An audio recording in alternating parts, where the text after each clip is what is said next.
Good, recording.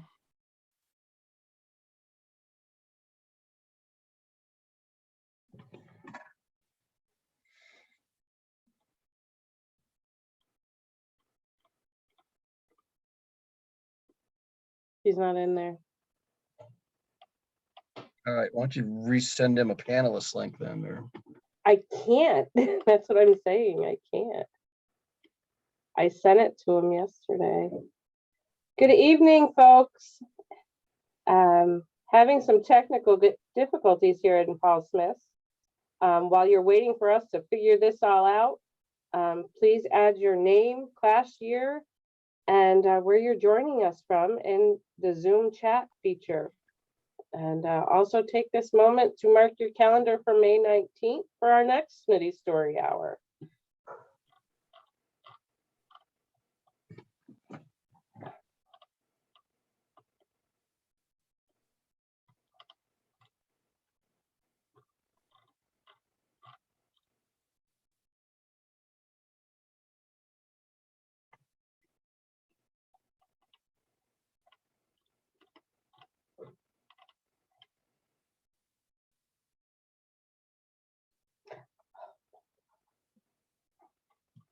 There he is.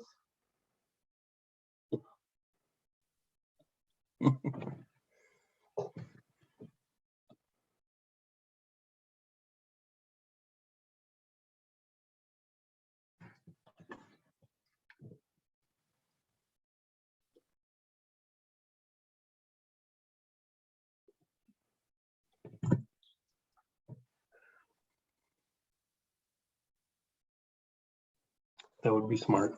Do I have rights to screen? Do I have rights to screen share already?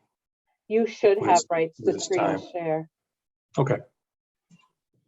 All right, let's give folks just one more minute. So got a couple more logging in here. Good evening and welcome to the Smitty Story Hour. Let's see some names here. I see Amy Harridan. Is Jay with you or is he on the road?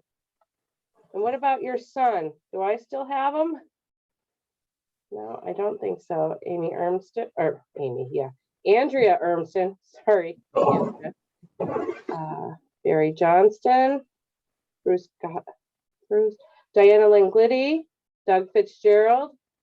Haven't bumped into you recently, Doug, at our little green farmhouse. Been looking for you.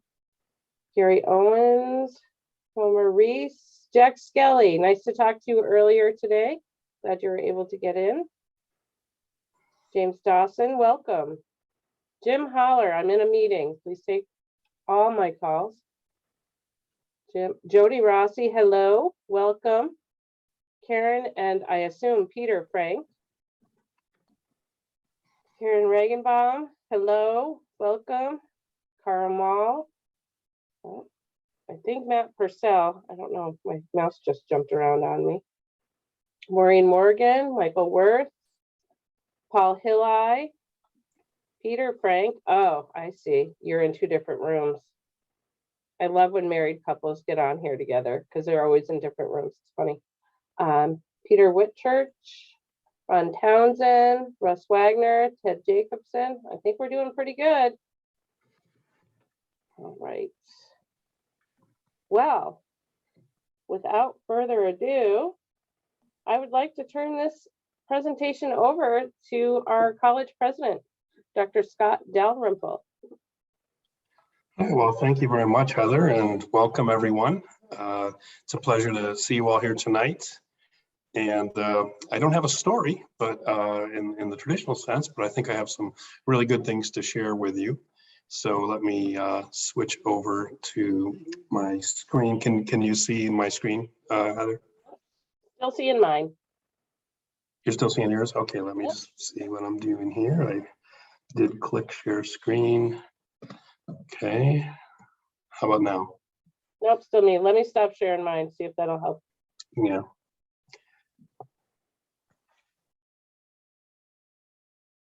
Hi, Gary Gobin. Sorry. Okay, I am.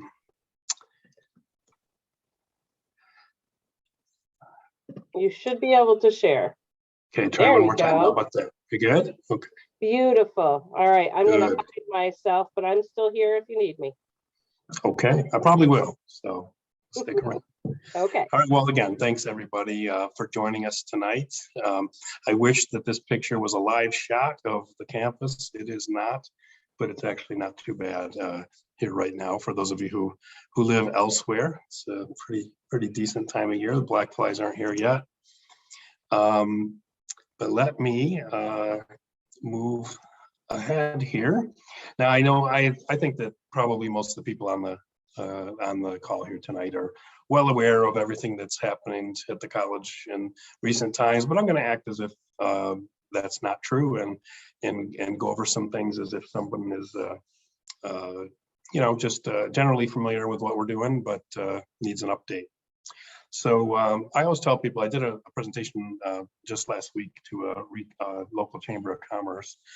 And what I said to them was, that today's Paul Smith College is probably a lot of what you assumed, that you think we have been for a long time. And that is that we tend to offer undergraduate degrees in areas that are, often have been done for a long time. We certainly are well known for forestry and baking and environmental science and all the things you see on the screen here. We're very proud of that. By the way, I just heard a recent statistic that I believe we graduate 3% of the college's forestry graduates, which may sound like a small number, but actually for an entire profession, it's pretty good. So I was actually quite proud of that. But we're known for these things. We're proud of that. We intend for that to stay true for a long time. But we're also becoming known for different things. You can come to Paul Smith College now and you can get an undergraduate degree in digital marketing, for instance. You can get a degree in entrepreneurship, psychology, even neuroscience, believe it or not, and many more things that I just didn't list on the screen here. But you can do a lot of 2- and 4-year degrees here now beyond kind of the usual Paul Smith suspects. But we're also proud to say you can get graduate degrees at the college now. We've had a natural resources conservation master's degree for a little while. We have around, I think the next slide will tell you soon, about 37 students, I believe, or something close to that. We're very proud of that. And we just recently, the real news, probably for most of you, is that we have been approved to offer a sustainable tourism management degree. And that will start not this summer, but the summer of 2023. So we're excited about that. And I think that targeted master's degrees are a likely continued area of growth for us. But as you can see, these fit very well into what the college is already pretty well known for. And of course, as many of you know, the college is known also for its Adirondack Watershed Institute, Dan Kelting's baby, and it's grown up to be quite an operation. It's a multi-million-dollar per year operation that does a significant amount of important research to keep water clean in our area. Some of you, I have no doubt, know that we operate dozens of boat cleaning stations around the park, and we make sure that there are no invasive species on the boats, zebra mussels and the like, that cling to the boats both before and after they go in the water.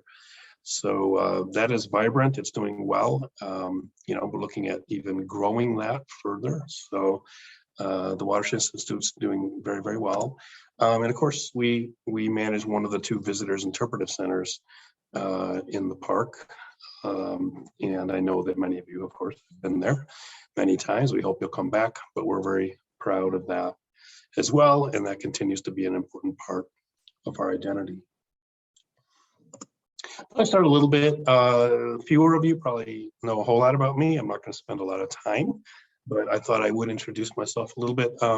This is kind of a picture. You can see my lovely wife there. Actually, I'm not. Do we have a more recent photo of me? Oh, there we go. Okay, yes, this is actually what I look like today. Just wanted to make that clear. I came here in July of last year, as it's my pleasure to be the 12th president of Paul Smith College. And I am from upstate New York. I was born and raised in Western New York, between Buffalo and Rochester. For those of you who know that area, Livingston County, if you really know upstate New York. Went to SUNY school. I didn't put this on the screen, but all of my degrees are from SUNY Geneseo, and graduate degrees at SUNY Buffalo, where I had a very good education. I'm proud to say that I'm a first generation college student, as is my wife. We're both, she grew up on a dairy farm in upstate New York, down near Binghamton. We're both first generation person in our family to go to college. I don't mind telling you that I'm the first male in my family to graduate from high school. So for both of us, education was really an absolutely transformational part of our lives. And we're both very, my wife also, she's Dr. Tina Dalrymple. She's was a longtime professor of nursing. And we're both passionate about bringing education to others. And that's why Paul Smith was really such a good fit for us, because we educate and graduate a number of first generation students, and I couldn't be more proud of them and of the college for doing that good work. So I can pledge to you that will absolutely continue. And also, I'm very familiar with the Adirondacks. I spent, my grandfather had somehow, he was again, he dropped out of high school, but he was a lumber mill guy. He was a sawmill guy. He was the guy who fixed all the saws when they were broken. Somehow he taught himself how to fix machines. I don't know how. And somehow he had finagled a couple of camps up in the Adirondacks. I don't know how, but he was a wheeler dealer. But he somehow got a couple of very modest camps in the Adirondacks. One was up near Racket Lake, called that the Upper Camp. It was frankly an old trailer without electricity or plumbing. But we thought it was great, so we'd come up and spend a lot of time there. But I was kind of cushy. My favorite was the lower camp, which was actually down on the Moose River near Boonville, and just outside the park. But it was they had electricity and plumbing, so I liked that better as a kid. But anyway, spent a lot of time in the park. And I'm also, I have to add this, I'm proud to say I am a proud member of the Buffalo Bills Mafia. And I haven't done a lot of rule changes around here. The only thing that I have implemented is you're not allowed to talk about the New England Patriots on campus. That's the one thing we hold firm to. So just keep that in mind if you visit in the future. So I want to give you a couple of real quick updates on different things happening at the college. Obviously, enrollment is always a big part of what we're interested in. And I can tell you the current enrollment for this year was actually pretty strong for us. It's 711 undergraduates, and there's my number, 34 graduate students currently. We're still a small college. We've always been a small college, but these numbers, that number is higher than it has been in the last couple of years. We had a very large, for us, freshman class this year, and that very much helped. We also had better than typical retention for us. So we were pleased about that. We're still working on next year. Well, it's too early to say 100% for sure next year. But, COVID has thrown enrollment projections into the wind. It's very difficult. There's so many unusual aspects of recruiting now that it's difficult to predict what will happen. But we're doing, everything I think that we should be doing, and Paul looks happy down there, so I think we're in hopefully good shape.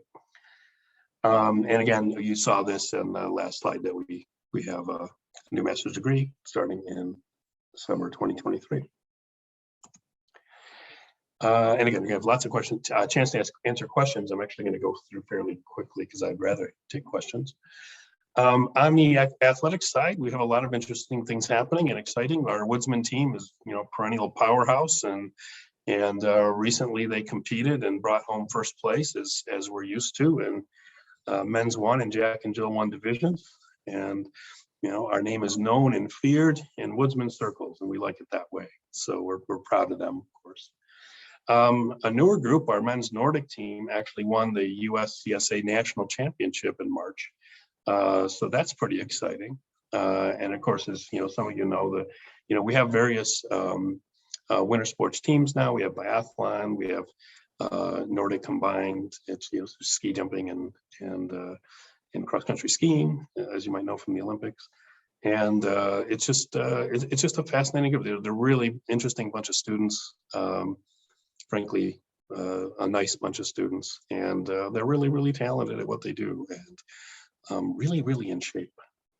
So we're proud of both those teams. We're proud of all of our teams, of course, but these are the big pieces of news that I wanted to share with you tonight. These guys are known to some of you, or maybe in many cases their predecessors were known to some of you. This is Dana and Dodge, our two horses on campus that we still use in programming for the forestry department.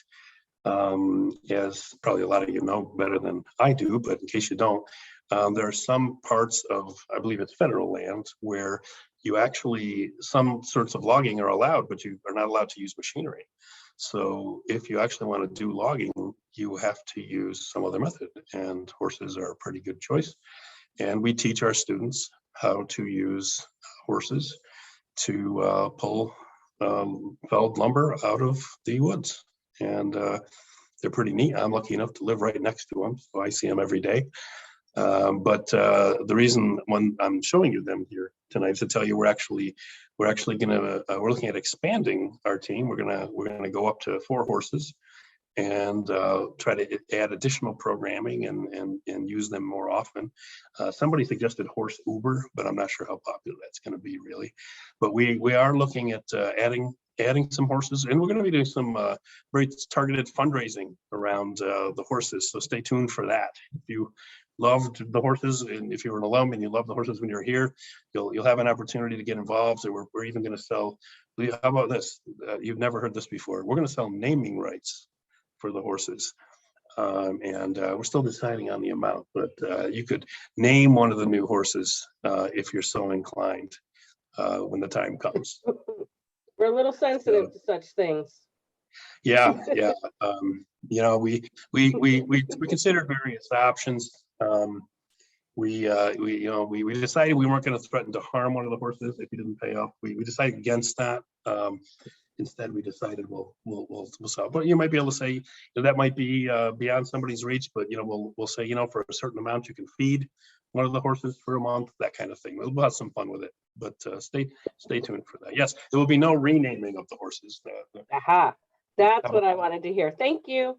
Yeah, we learned our lesson. We're not going to rename the horses; they will forever be known as Dana and Dodge. But the new horses will not have names yet. So I wanted to talk to you a little bit. Some of you have, I'm sure, heard different levels of detail on something that's very important for our future. We are looking at joining a large nonprofit group called the FedCap Group. And in nonprofits, we use different terms than you use in for-profit world. It's called a combination is what it's called legally. But we're going to become a member of the FedCap Group. And I know that sounds, when I first heard it, I thought it was like a credit union or something. But it's actually originally was formed in the Depression. It was called Federation of the Handicapped and Disabled. And so that's where FedCap comes from. And they're an interesting group. And to give you a sense, I've put all the logos of the other entities that are part of the FedCap Group up here on the screen. Some of them you've heard of, like different Easter Seals branches are part of FedCap. Not the whole Easter Seals organization, but there's different state organizations, as you can see. And FedCap has a number of large ones, including New York is part of the group. There are other things here, some are larger than others, but the largest, I'll talk about 2 of them in a minute. I'll talk about Apex and something called Civic Hall in a moment. But a lot of the parts of the FedCap group are gauged toward, are geared toward providing good jobs for people, training people for jobs. So they're not a college in any way, shape, or form, but their mission is to help people get out of poverty, frankly. And so part of that mission is training them. Part of it is placing them in good jobs, things like that. These are nonprofit groups that are essentially will become our sister groups, really, as we move forward, as we become part of the FedCap group. So I said I'd drill down. Let me do that, and it'll make a little more sense.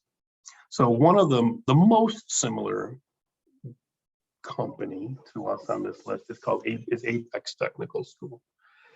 Apex Technical School is based, right now it's in Long Island City, but this can be moving, I believe, into Queens. I can't, but somewhere in the same general area.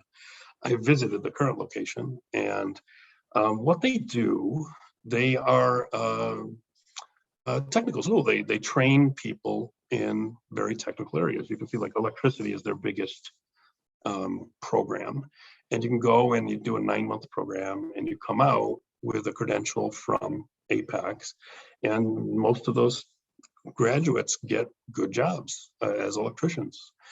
They have pipe fitting, as you can see there too. There's plumbing, they have automotive repair. Again, very technical kind of things, nothing that's super similar to what Paul Smith College does now.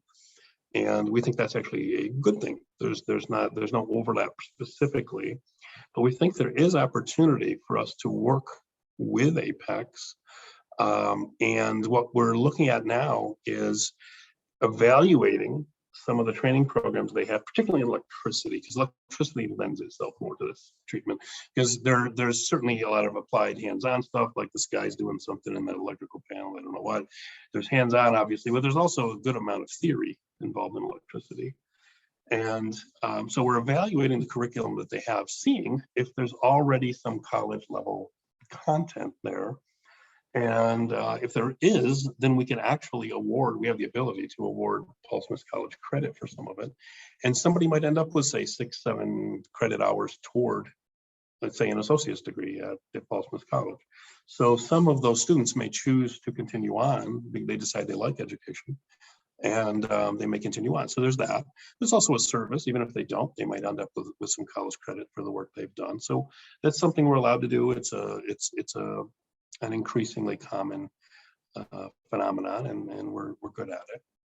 So I think there are a lot of opportunities with Apex. We're also we're early in this, but I think there's a very good chance we're going to build on some expertise that Apex has. And we very well may be adding programs at the college, associates and bachelor's degrees, in renewable energy, because they already have some expertise, particularly in solar. Again, not college level primarily, but we can use some of that expertise to help us build a college level program. And renewable energy fits in super well with our core mission and the kinds of things we are already known for. So we're excited about those possibilities. Another of the FedCap companies is called Civic Hall. These are artist renderings, just very, very, very good ones, hard to tell. But Civic Hall is a facility on 14th Street in Manhattan. For those of you who know the city well, it's in the Union Square area. And it is a beautiful building that's being renovated. FedCap now has a 30-year, I think, lease, I believe, on the first six or seven floors of this building. And it's impressive. And when it's done, it's being redesigned as a teaching and learning space. So there are going to be some amazing venues there for the possibility of the college offering some remote classes in New York City. Now, I don't believe we're going to be offering forestry anytime soon there, so don't worry about that. But they actually do have a commercial kitchen right there near there as part of their facilities. So it is conceivable that we could partner and do some very interesting programs where there's huge demand for graduates with those skills. So there are a lot of things to be decided, but we're excited to look at the possibilities and see what we might do.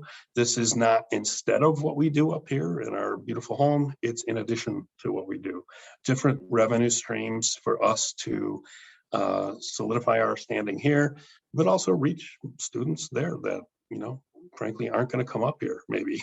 And so, you know, we're perfectly happy to serve students in the metro area if we have skills that would help them. So there'll be a lot more talk about Civic Hall in the future. It's still being, the building's there. The inside still being customized to what you see on these renderings. So that's kind of a whirlwind tour of just some quick updates. I purposely kept it relatively brief, I think, and I'm much more interested in seeing if there are any questions that I might be able to help with. Well, I don't see any questions yet, but I know there's a couple of Bills fans on here, so we're all good. Well, that's no question. That's just, that should be obvious. I do have some remarks from Michael Worth. He's from the class of 75. Oh, he says it right in the first paragraph. As a graduate of the class of 1975, I got to do 2 positive things for Paul Smith College since the last Smitty Story Hour. First, I made a donation to the Paul Smith College Fund. And the second thing I did was submitted a recommendation for a potential student. Thank you, Michael. Michael's also very involved with Boy Scouts. So I'm sure he's influenced a lot more than just that one student to come to Paul Smith. That's great. Thanks so much for both of those things. Please keep it coming. That's great. We need all that help. And I think the next one's more for me on another topic, possibly doing a Smitty Story Hour on the Forestry Club cabin. Steve, weren't we just talking about that earlier today?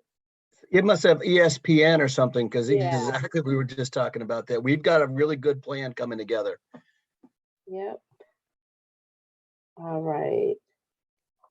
Which will be a full-fledged program with photos of how that cabin was built and led by the students. Excellent. Gary Gobin says, are there any other colleges using horses to train forestry students, or would that be a niche market for Paul Smiths? I don't know. I've never heard anyone claim we're the only one. It's my guess would be somebody else is doing it, but I wish Brett was here to answer definitively. I'm thinking I would have heard of it if we were the only ones. I mean, I think there's probably other schools who are well aware that, that's the only way to get logs out of certain places. So let's just say we're the best. How about that? We'll leave it at that. I believe that. I believe that. Okay, you guys are kind of quiet. Let's see here. Well, all right, Steve, why don't you ask some questions? What do you want to know? Well, I think I've been in this business with higher ed 28 years now, pushing 29 years, and I'm really excited about our opportunity to work with FedCap. I think it's going to open up some new venues, new avenues. Some alums have asked me, well, what does that mean? Does that mean if I make a gift to the college, do they get the money? No, the money stays with Paul Smith College. They want us to continue to raise money to make the college as best as it can be and offer opportunities, scholarships for our students and building new programs and new facilities. So no, I don't want anybody to worry that, if someone gives $100 that they're going to get a percentage. No, it all comes and stays at Paul Smith College. So very important. It want you all to know, and they're encouraging us. They've got some resources and some facilities that are in New York. We can host some events, and so it's going to help. It's going to help with some outreach for some fundraising. I have a question that I know the answer to, but I'm going to ask it so everybody can hear. Are there any plans to use the horses to pull the stagecoach again? It would be a great addition to the Saranac Lake Winter Carnival. Well, yeah, I mean, as far as I know, the answer is yes. I know we are, like I said, we're investing. I mean, I don't mind telling you guys, we had a meeting of a few of us a few weeks ago, and there were various options on the table. I mean, what do we do with the horses, right? I mean, it's not a trivial amount of funds that we spend on the horses each year. And I asked for an analysis of that and, what's the right path forward. And we really had 3 different options. One, frankly, was to no longer have college horses. We would probably would still, for curriculum reasons, have essentially rented somebody's time to come with their horses and so forth, but we wouldn't have our own. That was one option, but it wasn't a zero cost. We would still have costs, right? We'd have to pay somebody to do that. And another option was kind of just keep going, doing what we're doing with two and limp along that way. The other option was, get to go bigger and add more horses and do more with them. And frankly, when I looked at it, I mean, if you like horses, it's great, right? But I have to look at it from the financial standpoint. But the difference between the first option and the third option was not that much money. It was really, it was interesting. It wasn't a huge, big difference. And we think that there might be some interest for some people to do some philanthropy around the horses. Seems like an idea people might get behind. So we decided to go big. We decided to double our number of horses and use them more often for things. So our goal is to have the horses be more visible both on campus, and I can't specifically say, but I would imagine, yes, hopefully we can for that event. Use I think the wagon's in good repair. I can't claim to know. The wagon, Well, if anybody yeah, actually, I was going to say, anybody actually wants to go for a ride, Thursday, August 11th, we're holding a gala at Paul Smith College, and the horses will be out and hitched up to our beautiful stagecoach. And we would love to have alumni come out for our evening. We're actually honoring the past and imagining the future. We're going to be going back to the Paul Smith's Hotel Day with decorations and dressing up like you're an Adirondack guide from 1900. It's going to be a really fun event. So stay tuned. If you really want to go for a ride in that stagecoach, it can be arranged. They'll be out that night. Yeah, so I think you'll see more of them, not less. Yeah. I can say we probably won't have the stagecoach out during Winter Carnival. If you talk about bringing it out into such weather conditions as winter can bring, it makes Brett cringe a little, and I imagine anybody who looks at our insurance policy on said stagecoach cringes a little. So I don't think you'll see it at Winter Carnival, but definitely summertime, just like Steve said. The horses don't care. Maybe you can see the horses, but not the right. Usually Winter wagon. Carnival, when we're able to bring the horses, they have the wagon behind them and not the stagecoach. Let's see. Barry Johnston, I'm pretty sure that now that the pandemic is winding down, we'll probably be renting kayaks and canoes again to alumni.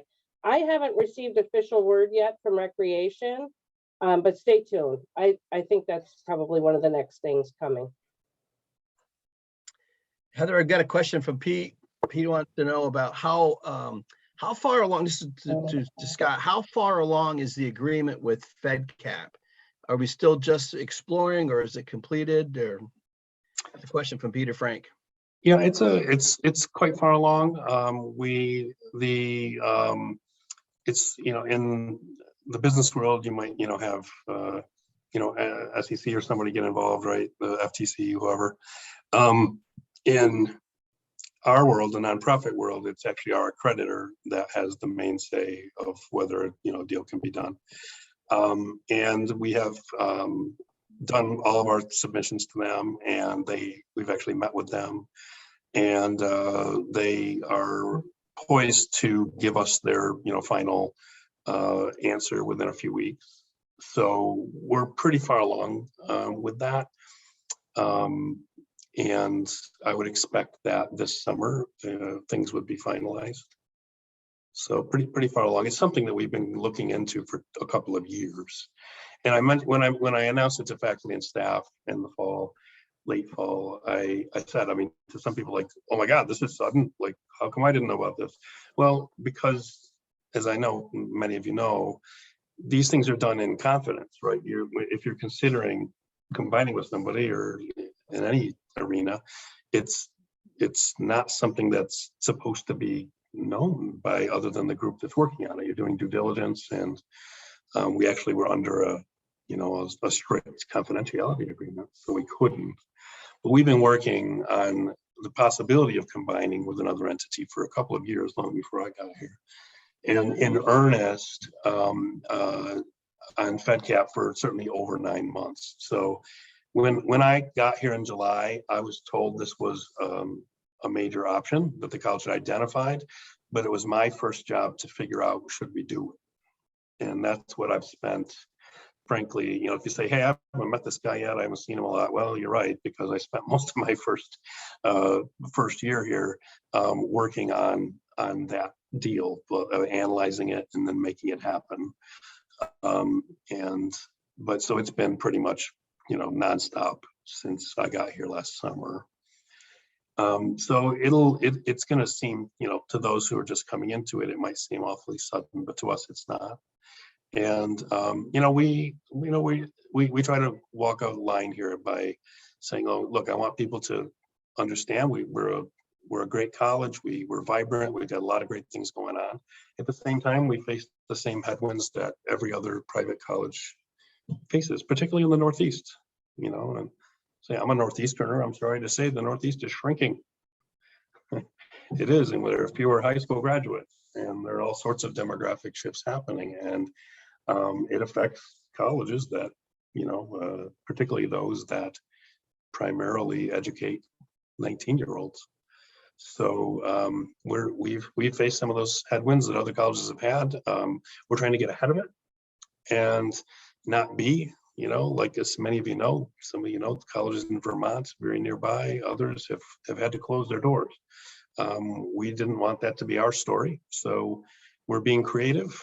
And, you know, again, the reason we're doing something like this is because we think it's going to give us a better future. So, but in that future, there will be the Paul Smith College will be kind of what you see. I always want there to be a dock out there with kids jumping on it like that. I mean, that's what we're looking for here. So no one's, you know, trying to change. We're trying to do the opposite of change it. We're trying to keep it safe and keep it vibrant and keep it here, you know, at least another 75 years. So that's, I don't know, that's a long-winded rambling answer to whatever question you asked. I don't even remember. Yeah, I was a professor for a long time. I can talk. So.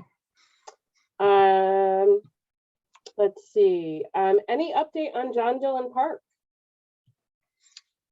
Yeah, actually, you know, John Dillon Park is, you know, an important, another important thing that we do, and the big news that's happened over the last few months is I personally asked Scott Van Leer to oversee John Dillon Park in addition to the Vic.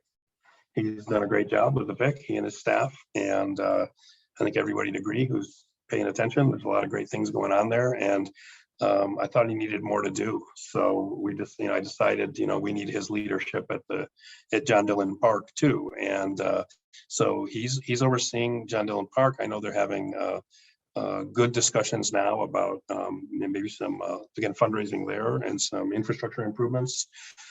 And, you know, I think I don't know, I'm hesitant to say we're out of COVID, to be honest with you. I know more people right now who have COVID than I've known through the whole pandemic. So I'm sort of getting on a COVID, but I'll come back to why I said that. But this is serious. Here's my little aside for you, no extra charge. I think we're all just doing home tests now and not bothering to go to get formally tested. So those testing numbers are way undercounting how many cases there are. So I'm a little more pessimistic that COVID is just over than other people, but I would love to be wrong. Now, why did I bring up COVID? Because I think it really has affected John Dillon Park over the last couple of years and the attendance there. There have been some wonderful programs, but it's been hard to get people to come to the park. As hopefully things do continue to get better with COVID, I think we're going to see a real resurgence of the park. And for those of you who don't know, real quickly, John Dillon Park is south of Tupper Lake. It's a wonderful piece of property donated by International Paper in honor of our alum, John Dillon. And it's a wonderful park period, but it really specializes in providing a wilderness experience for those with mobility challenges. So there are places there where if you're confined to a wheelchair, you can go and camp in a lean-to and do other really amazing things in a beautiful place. So it might be very hard for you to do in a traditional park. So I probably should have led with that. that's what the park is, and we're very, very proud to work with John and be a big part of that. Okay, I'm jumping back and forth. I'm going to answer this one. Yes, Maureen Morgan, campus is open to visitors for day visits. Yes. Come and visit us, see the bookstore, stop by the alumni office. Absolutely. Make a reservation at the Gansey for lunch. Absolutely. Yes. Okay. Yeah. We keep moving. It's a moving target, as everybody knows. No matter what decision we make 50% of people happy and 50% of people think we're complete idiots. And which 50% flips depending on what we do. But you know, we've done the best we can. We pay a lot of attention to it, and it did seem like the time was right to allow visitors again. Just you can't stay in the dorms, which I imagine for people on this call is not a controversial limitation. What is the cost of a semester, including room and board? That is a good question. We just had a tuition change, so I don't want to give you the wrong number. We just approved new tuition. You probably don't have it in front of you either, Steve, do you? I don't want to list the wrong number. I do not. Yes. There's Jody. Jody just chimed in. Jody's here. Yay. Good. Well, help me out. I mean, I know in general, I don't want to give you the wrong number. Yeah. Jody Yeah. says a year is just over 32,000 for tuition. Yeah. Yeah, we Housing raised around it. 7,500 for housing. Thank you, We Jody. raised it. Thank Yeah, you, Jody. thank you. Glad you're here. We raised it just a little this year. I think 3% was what the trustees approved. But yeah, that's been sort of the going rate for a while. So I'm going to help Heather out because we're both looking at different questions coming in from different areas. Another question, just going back to FedCap, Diana was asking, does FedCap have any impact on current employees, and will departments remain intact or outsourced? One of the advantages of going with a partner who isn't in higher education is that there just isn't any overlap there. For instance, if we had, and we did look earlier at possibly merging with another institution, another college. A lot of colleges do that. There's nothing wrong with it. But one of the problems with it is, frankly, you merge and then you end up arguing over whose biology faculty is better. And not everybody tends to survive the combination there. There's redundancy, and one of the arguments to combine is we're going to get rid of some of that redundancy, we'll be more efficient, and so on. With FedCap, there's really no redundancy. Certainly, they don't have a college, so there's no on the academic and student affairs sides and all that. There's just nothing. And when it comes to, say, areas where we both do things like accounting or human resources, things like that, frankly, we both run lean. They run lean, which is good, and we've been running very lean ourselves. So there's actually no plans. There are no plans to make any reductions in staff as a result of the combination. And I've been in all conversations on this, and it's not in the cards. So that wasn't the value proposition of the combination was not, hey, we can cut dollars by cutting people. That wasn't what it was about. In fact, in my opinion, we need to add some people to fuel for growth that we all intends to happen. So I think you'll actually see a net increase in staffing. And but that's a great question. I don't mind answering it directly. That's the truth. During reunion, do we still have the stagecoach rides? COVID permitting, yes. Let's see. As a hotel restaurant program graduate and class rep, how do you plan to better engage with hotel and culinary graduates? A lot of the communications in Alumni Magazine are focused on current programs and don't necessarily pique the interest of those alum.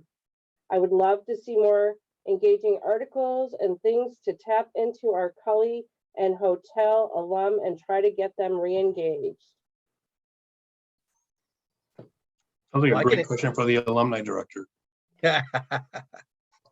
Like, Gary, I can answer that question. I mean, you know, this is the second sequel that I've been involved with producing, and I think I'm pretty proud of the team. I think they put together a great sequel.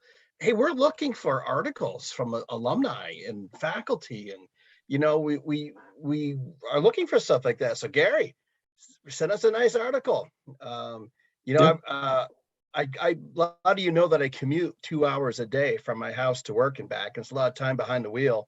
And I've already got some ideas about some culinary that I want to focus on for the next sequel. So anybody, I'm happy to consider articles, ideas, stories, bring them on.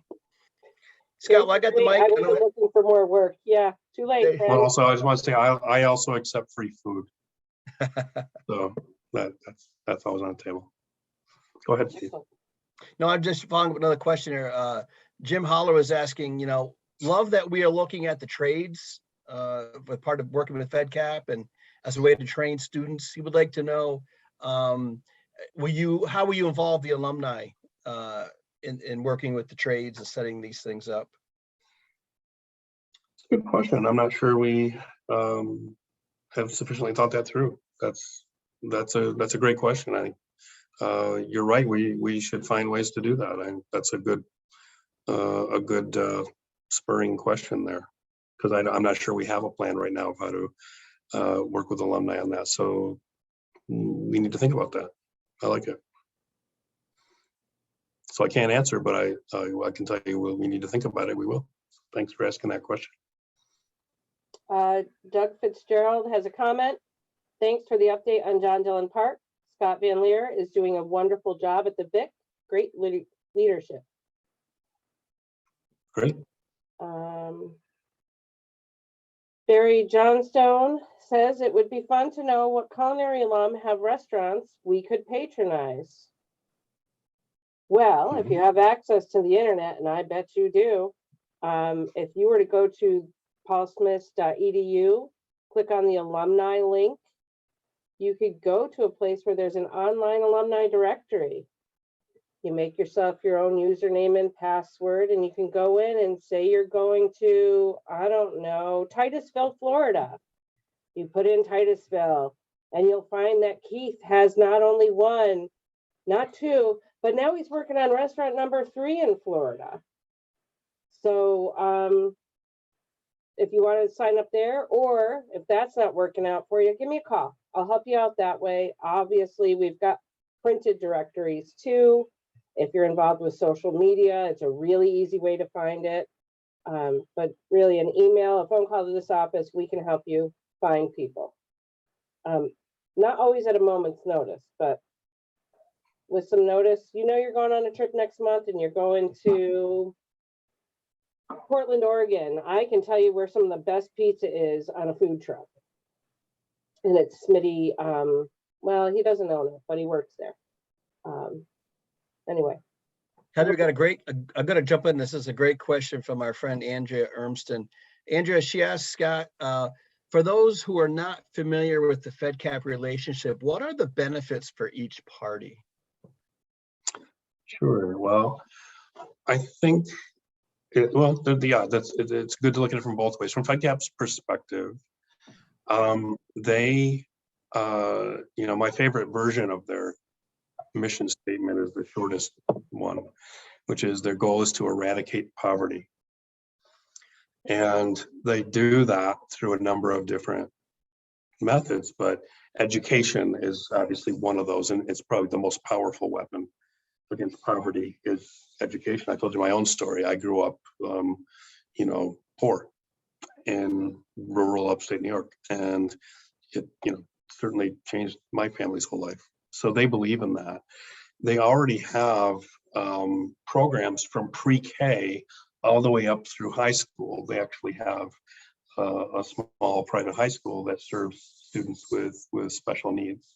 So they have a kind of a footprint in education all the way up until through high school, but they have, and then with Apex now, the technical school, but they've been wanting for a number of years now strategically to get into the higher education space. So they have the entire, well, the fair vertical, as you'd say in business, but to be able to go, from cradle to, master's degree in education, they just felt was very important to their mission. So from their standpoint, that's what they get with us. They get a college to work with a college that is, fully accredited, very well respected. It can do associates, bachelor's, master's programs now. We can do certificate programs, which I think you'll see a lot more of from us. And we happen to also, they love the fact that many of our majors are career oriented. They love the hospitality, the forestry, the culinary type programs. They fit very well with them. We're not doing post-colonial literature majors and things that they wouldn't have as much interest in, right? They're trying to get people to get into good careers and change their lives. So I think from their standpoint, it's a natural fit. From our standpoint, we become part of a group that just has a lot greater breadth to it. I mean, we benefit from that as well. We benefit from having the pre-K through high school as well. And I think it'll not only lead, certainly it could lead to some direct students, but that's not really the play here. I think for us, what we get more is the relationship with Civic Hall, with Apex, with these programs that I think mesh well with ours and can broaden our portfolio out. So I think you'll see the Apex kind of programs kind of growing up towards us while we're kind of growing toward them. And that middle area, frankly, between a technical school and a college is an interesting area. It's an interesting space. And it's kind of what the world is wanting right now. We see a lot of students who are skeptical of a four-year college degree, but yet they recognize that maybe just a certificate from a technical school isn't enough either. We're looking at doing some interesting things in the middle, some college level certificate programs. And I think there's just really a lot of interest in that. We have a lot of expertise to be able to do that. So I think from our standpoint, there's a lot of potential there, and just to have the backing of a larger organization has potential for us.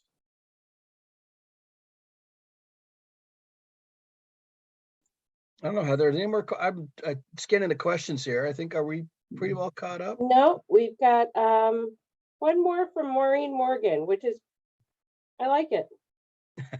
I'm only taking softball questions at this point. But Scott, Maureen is a huge New England Patriots fan. Just full disclosure. Oh, no. All right, next question. Disclosure. Next question. Oh, Steve. Well, you got to stir things up a little bit. Okay. We love Maureen. She just wanted to know what's your favorite aspect of Paul Smith.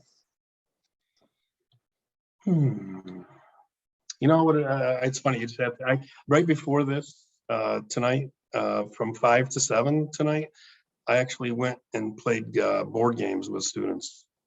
That's what I was doing. I was actually winning Yahtzee right before I got here. I had a monster game. I think it's when I'm able to really get to know the students one-on-one. Last night, I had another event. It was actually sitting down with about 20 of our African-American students on campus, and a couple of staff and I met with them to just kind of hear their stories and their concerns and how they feel about the college and going to college here. And they were so respectful and yet they had tough things to say to us. I mean, I heard their stories and I was concerned by a lot of them, and I want to help them. So I guess that's a long-winded way of saying that both these last two nights have been, that's the favorite part of my job, is when I'm able to remember why we do all this.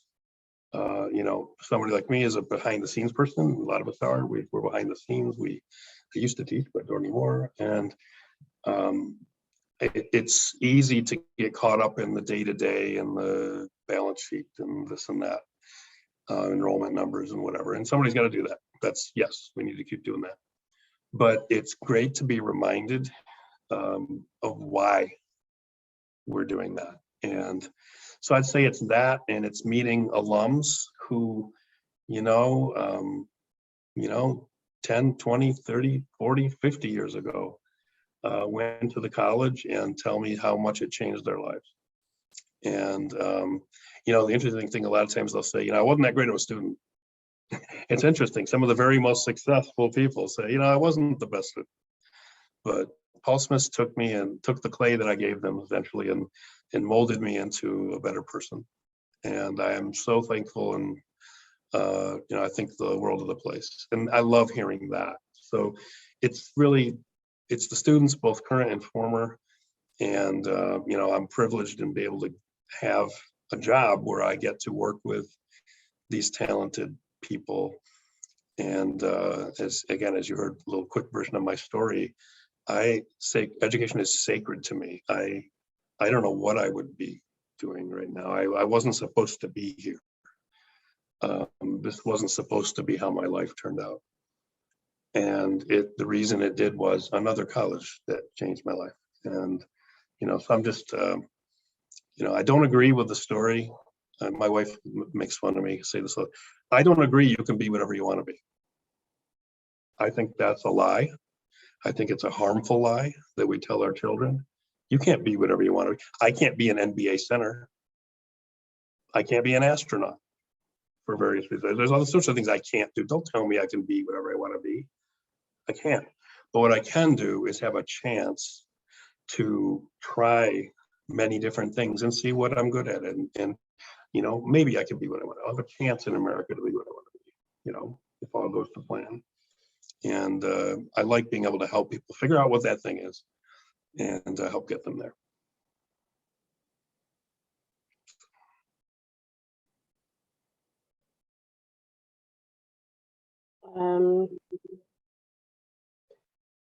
Do we have any students from the Ukraine here presently? At the college? Yeah. I don't think so. We had a speaker on campus today that was Ukrainian from the community, but I don't believe so. If we did, I think we would know. Jody said no. I was gonna say Jody will. Yeah, just ask Jody. This should be the Jody story hour. Right, really. Jody, we should do another international. I have had created students from Ukraine in the past in my previous institution, though, and I think about them all the time. They're such wonderful kids. And, I can think of one of Lum in particular. He actually used to work in the advancement office probably about 13 years ago as a student. Yes, Dennis. Of course you would remember, Andrea. Dennis. Yeah, I've known a number of Ukrainians. I've taught a number of Ukrainians. They're nice people. Feel very sad for them right now. Okay. Jim Holler's going to connect with me next week. I'm going to try and set up a meeting. He's very good with off-campus meetings at a certain place you and I, well, the three of us enjoy. So, yeah. Did you give it an S? It might be a little green farmhouse. It's really hard to say for sure. And ends with Hamrock. Could be. Okay, folks. Well, we're just closing in on an hour right this moment. And I just want to say thank you to our president for being here tonight and being so willing to just talk, answer questions, especially because, with COVID, we haven't been able to put you on the road and in front of people as much as we want to. That all changes now, hopefully. It does, and it's funny. My father passed away few months ago. He was a truck driver most of his life, and did other things, but mostly a truck driver, worked very, very hard. And he never understood how what I did was work. Right. So he just like, you wait a minute, what? You're tired because you did what? You went to a place and ate and drank food and drank wine and ate food, and you're complaining that you're tired. What are you talking about? That doesn't even sound like my father, so I don't know why I'm using that voice. But he'd be like, yeah, that's that. But I'll tell you, there are times where it doesn't feel like work, and doing this is one of them. Happy to do it, and hope everybody at least learned something and enjoyed it. I'm no Kurt Steger, so you got to hold me to a lower standard for these hours. But it was my pleasure, and thank you for asking me to do it. Absolutely. Well, folks, I think we're just about ready to close it down. As with all of Heather, our we're recorded, so I want to go recorded back and and you didn't remind me. I'm so proud of No, you. I saw you did that, but if someone wants to go back and listen to it, you can find it on the website, or a colleague of yours might have missed this and said, oh, I really wanted to hear what the president has to say about FedCap. Just go to the website. It'll be on in a couple of days, and you can listen to the recording. Absolutely. Those recordings are on paulsmith.edu on the alumni page. After alumni, click on upcoming events. And I know it's kind of deceiving, but it was the best place I could think to put it.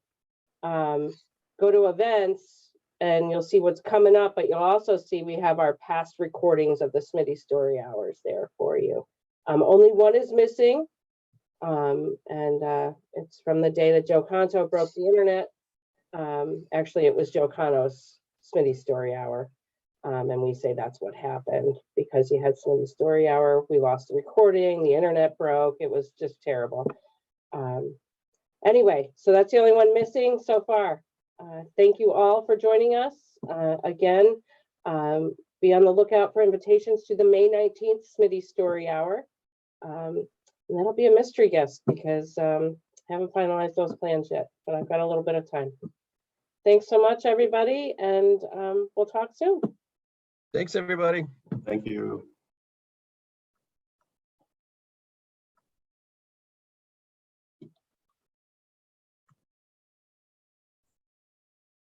Thanks, guys.